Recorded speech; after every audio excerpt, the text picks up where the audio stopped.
ভর দুপুরে স্বামীর সঙ্গে বাইকে করে যাচ্ছিলেন এক নারী। মিরপুর ১ মাজার রোড থেকে মহাখালী হাসপাতালের উদ্দেশ্যে যাওয়ার পথে মিরপুর ১০ গোলচত্বর পারাপারের সময় তার গলার চেন পেছন থেকে টান দেন এক তরুণ।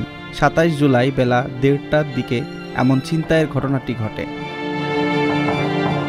এ সময় ভুক্তভোগী নারী চোর চোর বলে চিৎকার করে ওঠেন। তৎক্ষণাৎ সেখানে দায়িত্বরত পুলিশ সদস্য ছিনতাইকারীকে চেইনসহ আটক করতে সক্ষম হন।